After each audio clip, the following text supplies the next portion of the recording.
Hi everyone. Good evening. Welcome back to Hi, uh, sorry. Hi Tatiana. Hi everyone. Welcome to this TERN workshop. Some of you might already know me, but for those of you who don't, I am Anil Kasemi. I am an entrepreneur, part of TERN community for over 2 years, and I've spent a couple of months doing lots of workshops, joining lots of workshops, and being into so many workshops myself. It's great to be here with you all. Just a bit about me. I've spent past 2 and 3 years working in different capacities, as self-employed, as employed, mostly on refugee side of work, working with an organization helping refugees.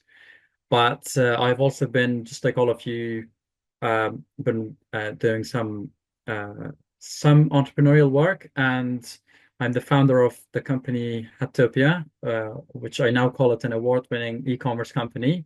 And today I will be guiding you through the session, sharing insight on accessing finance to businesses and looking into so many different options, and hopefully a very insightful breakout session as well. This evening, we will be diving into tips and strategies, focusing on three areas. We will be looking into loans, grants, and donations, and then we'll be looking on advanced finance option for experienced alumni and those who have already been running businesses. We are joined by experts from each of these areas who will share valuable insight to help you explore these funding streams, and you can raise any points of concerns you may have. So let's get started. Obviously, we all at TERN, part of TERN, all of us, we love setting goals. So what's our focus for tonight workshop? We have three different areas to focus. We'll be looking at, first of all, we're going to understand funding options. So we'll break down different types of funding. We'll be looking into the process. So it feels intimidating and more like something you can tackle confidently, and you have a lot of knowledge and information about it. And then we will have the experts on the breakout rooms where you can ask, and during the breakout sessions you could raise anything you have. You will also have a chance to directly speak, get engaged, ask questions from the specialist or a member of the alumni on the breakout room. And finally, we will also have a fundraising strategy. So you could work on building a strategy that covers who to approach, what to ask for, when, and how to ask, how to research for potential funders. So we'll be looking at all of them. Just before I began, this is a quote I saw last year when I joined the same session as well, and I thought I would keep it and also share just a bit of an experience. So we all do experience failure in lives, and I think I did a lot of them, especially on my entrepreneurial life. Every time I tried, nothing specifically works. But when I first came to the UK, I long before I knew TAN, it was just the first couple of months, I started thinking about, oh, I'm from Afghanistan, so I might bring in some rags, Afghan rags, and I will put them online and sell them. And that failed, unfortunately, after months of efforts. But I took my time to reflect. I reworked my ideas. I eventually developed the concept of Utopia. When I joined TERN, I spent over a year just reshaping that idea and working it and into turning it into something much more concrete. And after launching that Utopia, it became successful. It's an award-winning brand. We sell globally in over 33 countries, more than that now, and it continues to grow every day. So it doesn't if something doesn't work out first time, it doesn't mean it never will. With the right strategy, patience, and optimism, success is always within reach. So we're going to look into some of the funding options today, and and everyone who's working on different ideas, just be very optimistic about the future of your businesses, because this session is really going to help you understand finances and you could take the best of it as well. So let's keep going. So what are the three different types of finances available to different businesses? First of all, let's look into the loans. Loans provide funds to make significant investment. like buying a van for your food truck. You repay the loan in installments, often with interest. But there are some lenders who do not charge interest for small loans, and we'll tell you more about them in one of our breakout rooms today, where you will get the loan, interest-free loan, so you don't pay any interest, and you also have a very a grace period as well to pay. And then we also have bootstrapping, which means funding your business from personal savings and by reinvesting early profits into the company. It's a very common approach for early stage entrepreneurs to build evidence of impact without external financing. And we also have grants and donations. Grants are non-repayable funds, often supporting projects with a social or community impact. And mostly we know grants for nonprofits and social enterprises, but even commercial businesses can access grants if they empower others or create positive change. A breakout room will cover this in detail as well, so you will have the chance to ask questions if it seems confusing at this point. And then we all have heard about crowdfunding. Crowdfunding relies on many small contributions rather than one large source. It's great for social enterprise, creative projects, or a new product that you want to test. So you could do like pre-orders can also be taken during this campaign. And you will have, you could discuss this as well during the breakout. And finally, let's look into the angel investments. They provide funding in exchange for shares. Most of us already know this. Typically it's 10 to 25%, and they often take an active role in mentoring and supporting the business. While we won't cover this in detail today, you will scan the QR code or check the chat link for resources, and you will have the chance to look into so many other aspects of this. And of course, if you have questions, you can always raise it with your coach as well. Now let's break it down and talk a little bit about loan.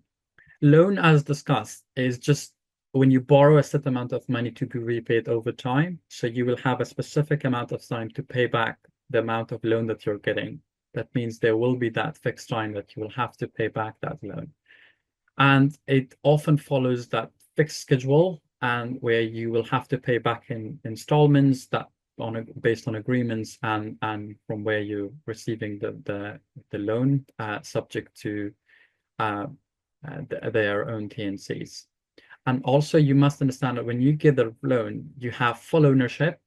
So you're going to be the person making decisions, and you have full authority over the money that you're getting, the funds, on how you're going to spend it for your business, whether you want to spend it on buying new products, whether you want to spend it doing more marketing, or whether you want to spend that money hiring more people to help you with, for example, seasonal sales. And generally, you don't get any extra guidance or any mentorship because by just receiving a loan, you do everything by yourself.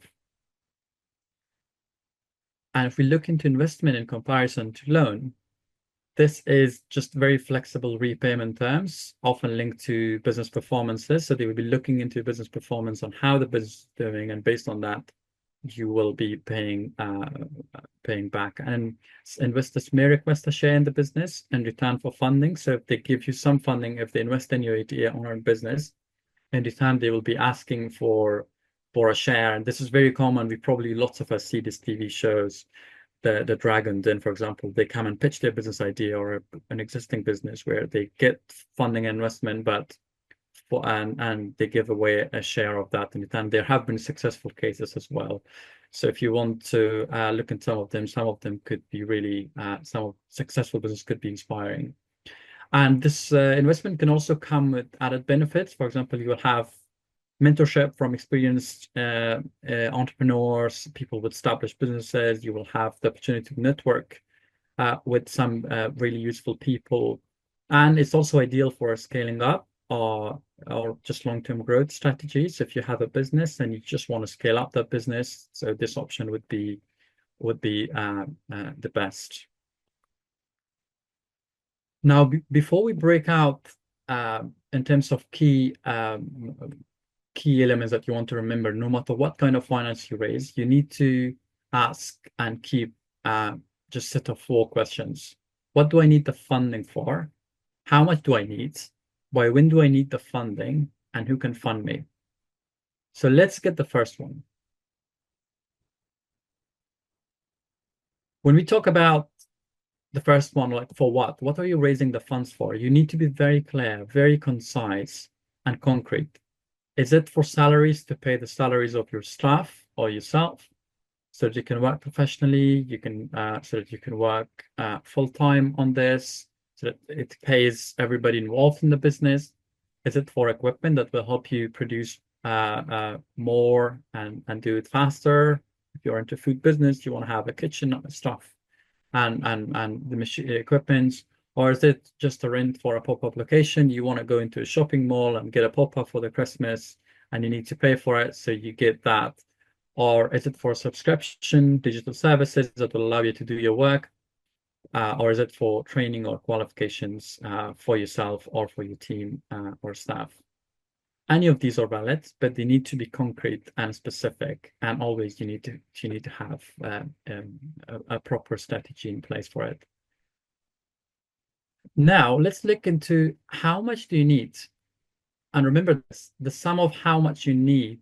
This is something you want to be working on making smaller and smaller, so that you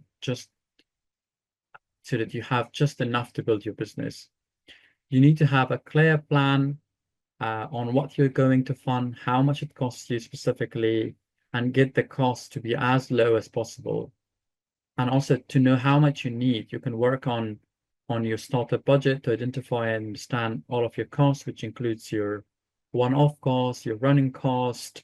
A run-off cost, for example, is a big piece of equipment and tools that you need to work. An example of a running cost might be your salary, your ongoing inventory, where you keep getting more stock in, or you're just paying the loan that you have received initially.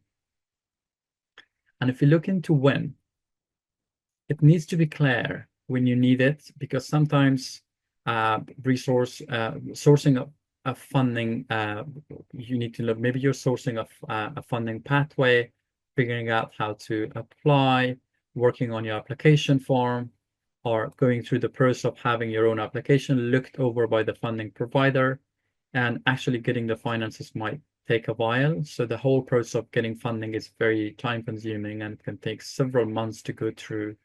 And also make sure that you want to apply ahead, because you want to manage your expectations for the time, and you want to make sure you get the funding on time and to be able to kick off the way that you need this money to work for your business, to plan your business strategy and your business roadmap. For example, if you plan is to need this money, let's say for the Christmas or summer 2025 or Christmas 2025, you want to make sure you apply ahead of time to be fully en route with your business strategy and finances. Because if you receive it at the time when the market is not proper, then it will be just challenging for the business. Lastly, let's talk into why you want to understand is like who can fund me, who might be able to fund you, which organizations are interested in what you do, who might be the type of funder that you want to involve in your life. And if it's a good fit, you're going to learn more about one funding option in your breakout today. But it's not going to be so targeted, as we have so many different businesses represented here, different ideas. And so what you'll do is just pick up a few ideas or your existing ideas, learn about a few things, ask many questions as you want, and then you can gather all the information you have and go deeper with your own research. That way, you can identify specific funders that are relevant to you, and in these different funding categories, which we'll be looking at, and you can strategize everything from there. So now, please think about which of finance options I showed you are right for you and your businesses right now. And in a moment, this will matter, because you will go into a breakout room with your chosen form of finance. And we're going to spend 55 minutes in these breakout rooms before we return back to the main room for a break. And then we're going to have some more information coming in. So here we go. We're going to go into your chosen breakout soon. There will be 3 breakouts, as I discussed earlier. You need to choose which one is most interesting to you. So we've got 3 specialists here today with us. They will be presenting different topics, each in their own breakout room. We've got Brian, who is Skylight Head of Business Lending. And then we have got TERN's Social Enterprise Specialist, Lucas, presenting on different forms of financing for nonprofits. You saw on the previous slides that includes grant, crowdfunding, or if you're starting or running a social enterprise, then we recommend you join this session because it's going to be useful. And Lucas is just so brilliant on this.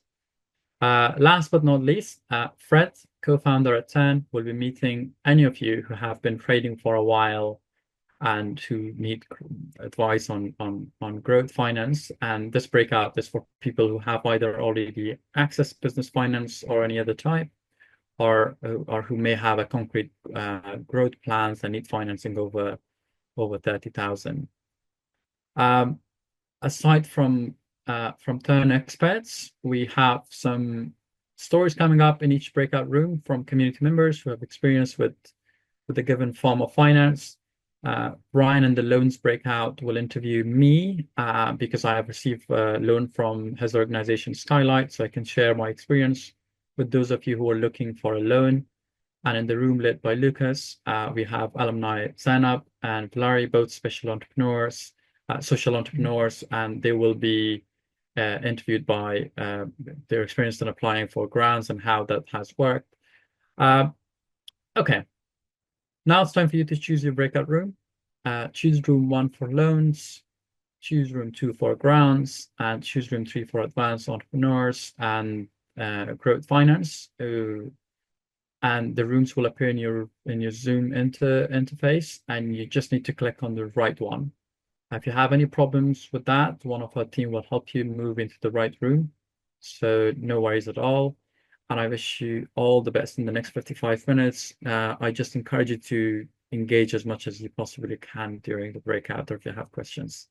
So I just wanted to show you the slide again because it's the key. I know you did it before, but as you're talking about finances and funding, it doesn't matter which finance streams. So loans, grants, crowdfunding.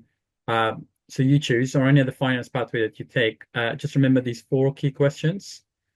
For what do you need the funding? How much funding do you need? When do you need it by? To really make an impact, and who's going to be able to fund you? Who will want to fund a project like yours?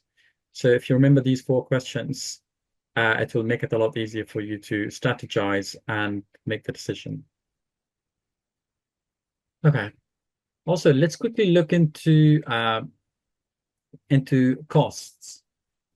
First and foremost, you need to be financially informed before you set your pricing, work out the costs involved with running your business. These include your fixed costs, such as the expense that will come in every month, regardless of sale, and your direct costs, the expense you incur by producing and delivering your products and services. And then you also need to know your customers, know what your customers want from you. From your product, from your services, and are they driven by the cheapest price or by the value that they receive? What part does price play in the purchasing decisions? And also, you have to look at what you're selling. Are your current customers buying high-end or low-end products and services? This information will help you determine if your prices are right, what level of service or inclusion you should be offering, and last, if you're targeting the right market, it may be that you need to change your market to make your business more profitable. And you also have to look into positioning. Once you understand your customers, you need to look at your positioning. Where do you want to be in the marketplace? Do you want to be on most expensive, luxurious, high-end industry, or the cheapest, beat it by 10%, or somewhere in the middle? Once you have decided, you will start to get an idea of your ideal pricing. And also, you need to know who the competitors are. because that's one of the key times you can give yourself the permission to do a little competition snooping. It's like, what are they charging for different products and services? What inclusion and level of services they're offering for those prices? What customers are they attracting with their prices, and how are they positioned in the marketplace? To answer these questions will give you industry benchmark of your pricing, and that I personally have done it. I've spent time looking into hundreds of other companies selling the same product. So before I did my pricing last year. And lastly, you also need to look into your profit. So one of the most important question businesses owners neglect to ask themselves is how much profit do I want to make?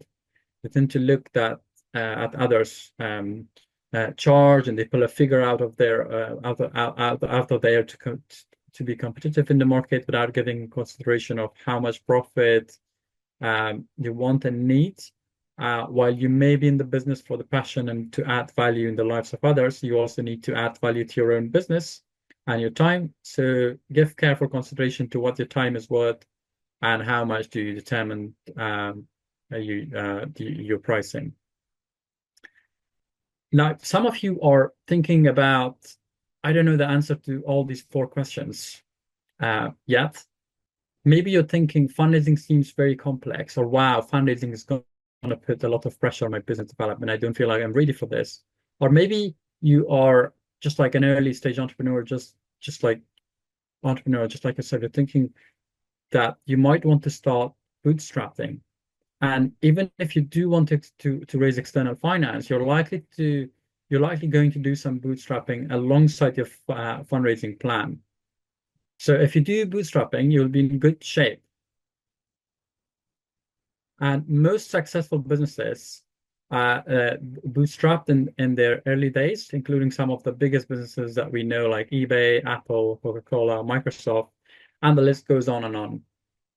So again, bootstrapping is when you develop your business slowly and steadily without external finance at first. So it means maybe you're working a full-time job and using your personal savings to feed into your business. Or it can mean that you start trading on a small scale and you're pouring the profits carefully back into the business growth. So using what you sell to reinvest into the company and build the company further. So to summarize, bootstrapping is building a company from your personal finances or from the operating revenues of your business.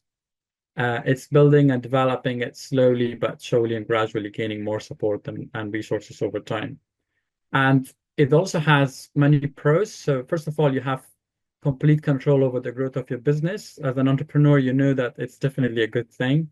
So you won't need the hustle for anyone else's expectations. You don't have anyone else invested who wants to get involved and tell you what to do and when to do because they are so attached to the success of the company, but it's you yourself. And I think another really good thing about bootstrapping is also that as you're doing it over time, you get to gather a lot of evidence and build a real community of followers around your business. And you're basically making lots of decisions about your business. So I think when finally does feel like the right time to ask for external finances, you're actually more likely to get it. You'll be able to prove your value, your effectiveness as a business because you have been doing for a while. You are in the business. You can show them some evidence as you're gathering. For example, Fred and Charlie, the co-founders of TERN, bootstrapped for a very long time before taking any funding for TERN. So they used to run pilots for business support workshops for refugee entrepreneurs. Over time, they were able to quantify and show the data from the impact, and they could clearly showcase that what they were doing was working very well, and you can see now. And that's what helped them actually to get all the grant and funding they asked for. Not all of it, of course, but a lot of grants funding when they decided to go for it. Now the hardware bootstrapping TERN also blend the flexibility, relentless focus, and a kind of resourcefulness that's still deeply ingrained in the TERN culture today. And I think there's also a lot of pros for TERN bootstrapping, a lot of pros for many other companies who bootstrap. And the day that Fred and Charlie, for example, they did get their first external funding, the first grant was a very exciting day because it meant that they could finally do TERN professionally full time and even hire people to help them and really focus on building what have been building what they have built so far. But there are some realities to take into account when bootstrapping. It takes a lot of mental strength, a lot of hard work to do everything by yourself. So it's not fast track, or there's no shortcut to hiring a team or to scaling your business and to having a really high volume of sales. You really need to a lot of focus to be able to sustain for a long time without a cash injection. You need patience. You need to be patient. You need high risk. You need to be high risk tolerant. Really good eye for opportunity. You have to always keep an eye out for them. You need to make push for more collaborations and partnerships. You might want to rope in some volunteers, for example, if you find volunteers. And that way you can keep your costs super low and ensure you're bringing in profit that you can then reinvest and have really strong plan for investing that brings back more return. Now, in your life as an entrepreneur, you may over time make multiple types of business finances. It's all about choosing the right funding at the right time and using the results of using the funding to unlock the next level of funding. For example, the beginning and for a while you might be bootstrapping using some saving or part of your income from another source, or you just want to get started. But even on early days, you may need a bit of cash injection to get your first product or services made and started. So to get it to get the products into the market, this you could go, for example, for the Skylight loan. Imagine you repay the Skylight loan quickly with the revenue you get from selling your first product or service, exactly like I did. And also, the track record from repaying a Skylight loan, as well as the result from launching a small batch of your first product or services, could be helpful evidence to a larger loan lender that you're trustworthy and that you're committed to repaying loans. And this might help you getting into a larger loan, for example, a startup loan from a British business bank. And obviously, as you pay your loan, as you find out if your business can really be profitable, you can collect evidence of profitability and plan a long term on how to grow your business. That's what would attract investors.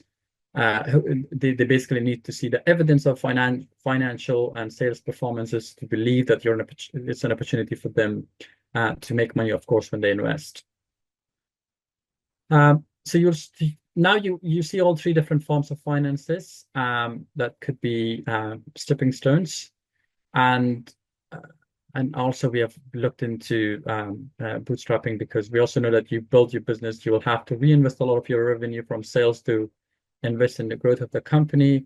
And we discussed about the loan and accessing loans on the breakout, which we will share the recording if you want to listen to the recording as well about the Skylight loan and how you can access it. And alternatively, you can also book a time to speak with Brian or with your coach. Okay, now I would like to share with you just a very brief case study of Hatopia. It's just my small business. Excuse me. So when I launched Hatopia last year, exactly this time of the year, I was in the screen like most of you listening to the session, very confused about making decisions financially. But I had 4 or 5 products, and I just put like £5 initially on the business bank account, and then £50 again from my personal to start with. But on how I basically started applying for the loan and how it helped me was initially I used the financial planning sheet, which was created during the program. I think you all have access to that too. So I just make sure that all my finances were up to date. I put time to put everything onto the financial sheet. I spent time with my coach and my mentor. So my financial sheet was the first thing basically I used that to plan. And I applied for the loan, which we talked about during the breakout room as well, which was quite easy, straightforward. So I got that loan, and I used that basically. I used that loan to restock on some of the best-selling items. So I knew what items selling, and I use that as an opportunity to have them all with me, so that if I get an order, I dispatch them the same day, and the customer get it next day. So within 1 month of receiving that £1,000 from Skylight, I achieved sales of over 4,000. that significantly boosted my business and basically just went up from that time because I had that working capital that came back and I was just using it to generate more sales. And a year later, my company now has the revenue of the company now grew to 60 times the loan amount that I received. So we have reached over 60,000 pounds in sale within 12 months time. Um, this is just a thought I would share this experience as well about accessing and using the loan in a way that worked for my business. Um, and I think some of the tips that I have learned and I always follow and I always tell my friends who are some of them are still part of TERN is that I always separate my personal and business finances to keep things clear, except for the initially when I put 50 and £5, nothing else. I don't ever put money from one account to another. I keep both things very, very separate. And so I avoid using my personal savings and I always look for external funding in states and I keep applying sometime when I can. But obviously I now have advantage of selling, so I do have funds already accessible that I could use. Um, After taking a loan, I also focus on making money quickly. So just to get things moving, I would focus, that's why I say focus on something that's working for the business so you can really work on it and use that money on the best advantage. Um, and I think we also need to be considered if you have loan or funding, it's just good to have some sort of working capital aside from marketing. You could do it for marketing, you could do it for best-selling items, or you could just whatever you think is good for your business. So working capital always brings money, and then you can generate it to do a lot of. You have that decision making authority, so you could decide. And what I do in my business to date is that I constantly basically just reinvest into the business. I recently also won for example, the eBay award, which they gave us £10,000. So that was like £8 extra money. And I also reinvested that money, the loan, the money that the company profited so far, to reinvest and to grow. That's why, like, for example, the company is now selling in like globally. We were basically expanding every day. So it means I'm not paying myself again. I'm just reinvesting that back into the company for now to build it where I want the company to be. Um, I think to convince any funders, you basically probably need just to have a clear MVP.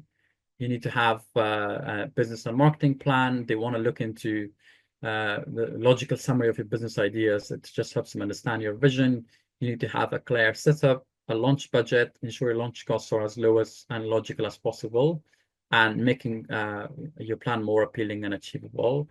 And we talk about the evidence and feedback from tests. So if you could also include some of those. For example, in my business, I went to the TERN. There were lots of events where I put with a piece of paper and ask everyone for feedback. How do you think? What do you think about this? And then combine all of them and use them when I still apply for funding. And if you have confirmed clients or interest, just show early orders or expression of interest. Nothing is more convincing than actually real demand. So you can work on getting any of this ready with your TERN team, so you can work with them, and they will basically help you. Also, before you ask any of the funders for money, make sure you have a financial plan ready. And you're in the front of budget section of your TERN financial tool, make a clear list of things you need for finance and explain why you need them. Funders basically want to know exactly how you will spend the money, when they can expect a return on their investment, or by when you will pay them. We discussed this already. And if you're taking a loan, how will you manage to pay it back regularly? For example, if you need to buy a machine that will let you work 10 times faster, how much of your own profit will you use to pay for it? How much money will you need to ask for from a funder? You will need to show them how soon the machine will start making more profit for your business. And to do this, list all your starting costs, both one time and ongoing, and then estimate how long will it take to make more profit after buying machine or making that investment. And to be convincing, you also want to look into financial plan to have accurate, to be really working for you. you must have, for example, a startup budget, and in your financial tool, you need to have your what's your pricing strategy, sale forecast, which and also a cash flow forecast. So we're going to share with you the recording of the latest financial planning workshop, which happened at TERN on the Zoom. I think my colleague Fred will share the link, which if you want to watch it, that's very useful. Alternatively, you can also watch it just by scanning this QR code. This is the most important part of your business, because if you have access to the financial tool, you will understand everything about your business. You can always rely on it. It's going to make it's going to make things very, very easy for you to make any decisions when you go ahead. Okay, I think you can access from the links, so I'm going to move on. Yes, I'm sending those now. Just a moment. You can keep going. Thanks, Fred.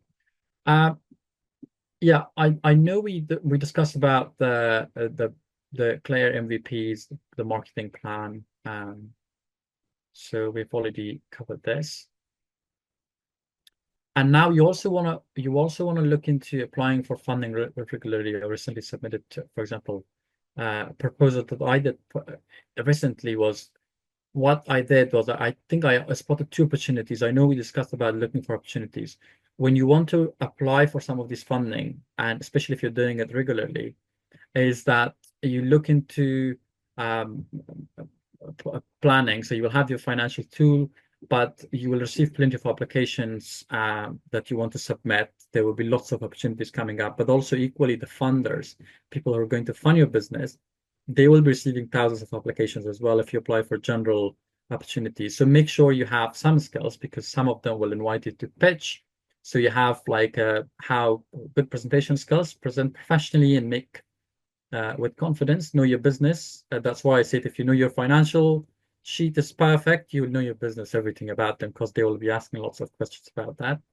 And also, I think it's best if you have a strategy and plan in place that for different scenarios throughout the year, so you know how and when to make those decisions based on the strategies that you have. And again, I emphasize on financial plan. This will help you understand everything about your business and have a realistic picture of your overall operation. Whatever you apply for, this is something a top priority. And I've been applying every time I come back to financial sheet, and I still keep developing and growing it from a basic version to something that works for me now. Okay, I think we are almost there. So how do you basically want to convince any funder or donor if you get the opportunity? There are just two main things that you need to remember. First of all, you need to make them excited about you and your idea. To need to show them that you yourself, you're truly passionate about it. You just have to convince their heart that you really are so passionate and excited about it. And then you need to also convince them with hard facts, and then you can just throw like evidences to convince their brains. If convince heart and brain, and if you don't achieve both of them, it's going to be unlikely that you could get any funding. So we could go a bit more into detail, but I think it's not going to be long from here. Just try to show like a lot of passion and commitment. You need to shine both in written and verbal communication to funders. Explain what motivates you. Is it to help your customer? Are you in love with your products? Do you love solving problems? Also, how committed are you? Will you persevere with your businesses when the going gets tough? Will you hang in there with a slow build-up phase until you turn the business into to become profitable? Or or you basically, it's essential to show them that who the customers are. As I always say, that TERN, for example, no customer, no business. Just show them that you only know specifically who your customer segments are, but also what you know about them in detail, what problem you're solving, and these facts. Of course, you would like to, for example, show them clear, convincing detail about your product or services, but you can focus on minimum viable products. Your MVPs, you need to show them that you care. What you're creating is ready, professionally made, ready to add value to the lives of customers. And of course, you will need to explain what's unique about, for example, what's unique about it? What is your product or service different from other competitors? What are your unique selling points? How is it going to be different from others? Why should your customer care about? And and I know all of you already have a brand, but but that's all right. It's bonus to have an exciting brand. Not all funders are going to expect you to have a full brand, but as you know, brand is a way to communicate message in a sensory way, in an emotional way that makes people feel certain things. So of course, it can help with making your potential funders feel excited or feel connected. Um, and of course, convincing them with facts and evidences, which you could take from the feedback that we have discussed. So I'm not going to repeat those.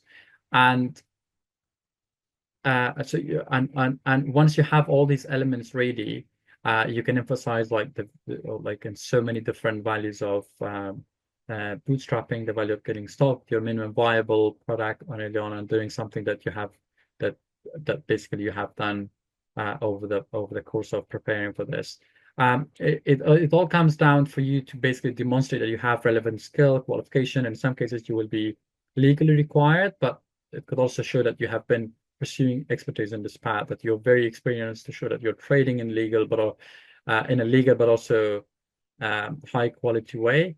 Um, and also uh, aside from your experience, it's important that your business is registered if you can, that it's compliant, that it's real. And if your industry has specific regulations, ensure that you have all the required certifications that's correctly registered, that all different people that you are working with also have the right qualifications. So these combined will give you an upper hand when applying for those funding opportunities.